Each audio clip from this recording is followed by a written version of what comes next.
Okay, let's see.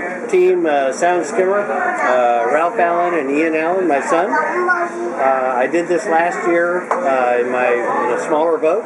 Didn't finish for a variety of reasons, and this year I really wanted to finish.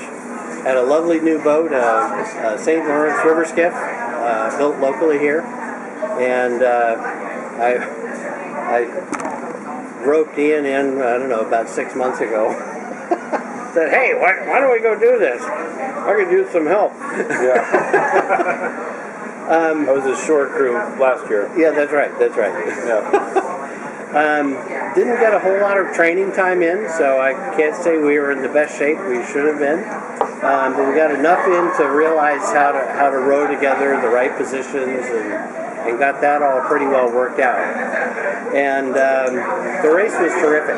We had a great plan. We did plan some stops, and we did take them. Oh, yeah. Congratulations. Yeah. Yeah. In kind of broad summary, we were going to get to Blake as the main stop, and then Hansville as the next, and then all the way on. And that's actually how it worked out. There were a few little bumps along the way, one or two, but not too big. But the run-up Volvos was just fabulous. And we're not a fast boat. We'll do 2 to 3 miles an hour, and that's a good steady pace that we can keep up for forever. And the other thing we figured out, and we hadn't imagined this was going to work, but we had this idea that we would spell each other, and every 3 hours, one of us would take a rest, and the other would keep rowing, and then swap it.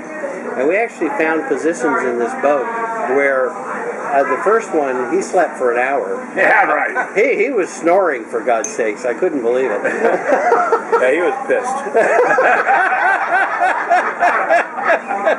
and then I'd swap out and do the same thing. And it was really, for the boat's a fast boat for what she is, but it's not a rowing scull, and it's not a speed boat, but she's a real beauty, and we were able to figure out how to take these rests while we kept going, and it was fabulous. And of course, rowing at night, I mean, come on.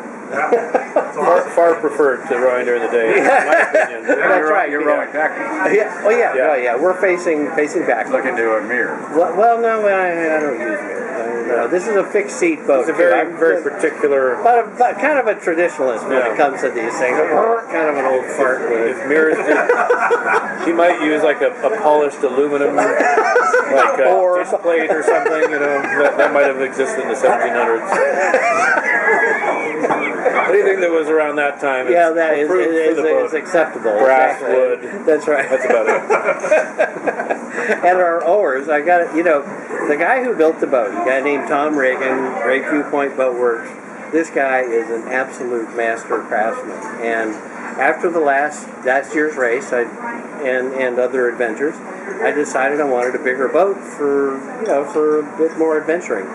I finally found this guy, and it took him 8 months to build this thing, and we worked with him along the way. He builds the oars. They're counterweighted, leaded oars, so they're not the carbon fiber. They're fairly heavy, and I have a nice set of 10-footers that I wouldn't trade for anything. But it's a really wonderful traditional boat, and just an absolute beautiful piece of work. And she really is quite robust.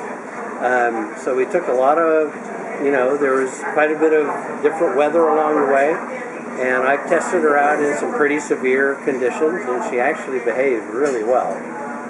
For 21 feet, it's a long boat, 42 inches wide, so it's pretty narrow. But anyway, but we got to Blake, and we tied up at the dock and had a 4-hour sleep, which was fabulous. And then we weren't attacked by raccoons or anything. Yeah, right. Right. That's a few friendly overtures. Yeah. And I was shiv ready just to poke one if needed. And took off. How did we get off in the morning? 7. About 7 or so. And that was the long day up to Hansville, and that's where we ran into our first strategic failure. I had this grand plan for how to handle this boat, to do a shore pull, to get her up on the shore, and it just was an utter failure. we couldn't budge that boat for our lives. Yeah. So our hauling rope was a dynamic well, rope. now, just a minute now. we I don't realized need to as go we into tried to haul detail. it So you're trying to haul this thing and it's just extending out the rubber band, loading up. So the only person going anywhere is you flying back towards the boat once you get 1,000 pounds of leverage on the rope or whatever. What can you do? So our grand plan, once that failed, is the tide was headed out, so the boat was sitting. We went in and had a meal at the Hands Grill, and we figured, all right, we'll get some sleep. We'll get up at 2:30 or 3 at high tide, head out, and off we go. And I had this feeling about 1 o'clock or so. I got up, and the stern was already floating. The boat, because the tide's coming in. I go, oh, might be a little earlier, but let's get her rolling. And of course, as I'm trying to, get everything put together and get the boat together, a freighter comes by. And in 10 minutes, we have, 3-foot breakers trying to swamp the boat. And she's sideways to the beach and getting, run on the rocks and so on and so forth. But hardly a scratch. And no water in. Didn't take any water in. And I was taking a while to get up. I heard kind of random yelling and cursing from the beach. I was like, maybe I'll get up a little sooner than. But the point is, we got out at about 1:30 or 2 and rode across Skunk Bay, and that's kind of home waters for us. We know those waters really well. But it was, deep Milky Way. God, just a beautiful evening. Phosphorescence. Yeah. Milky Way. Little Devil North Wind showed up for about 20-30 minutes, and then abated. We hit the bluff. Not bad, huh? Still good reactions. Captured on video. Yeah, that's right. I know. we hit the bluff at just at 3:40, right at slack. And as we headed out, and we looked out. We decided to come in real close to the land to kind of assess where we were at and what things looked like. Looked out, and it was like glass and clear. And the tide was going with it. All right, we're just going, we aren't going to take a shortcut over to, the other side. We're just going to head. And it was one of the most glorious stretches that I've seen ever. You're out, and this waterway. You're out in the middle of a lot of water. There you go. Thank you. And thank you. Well done.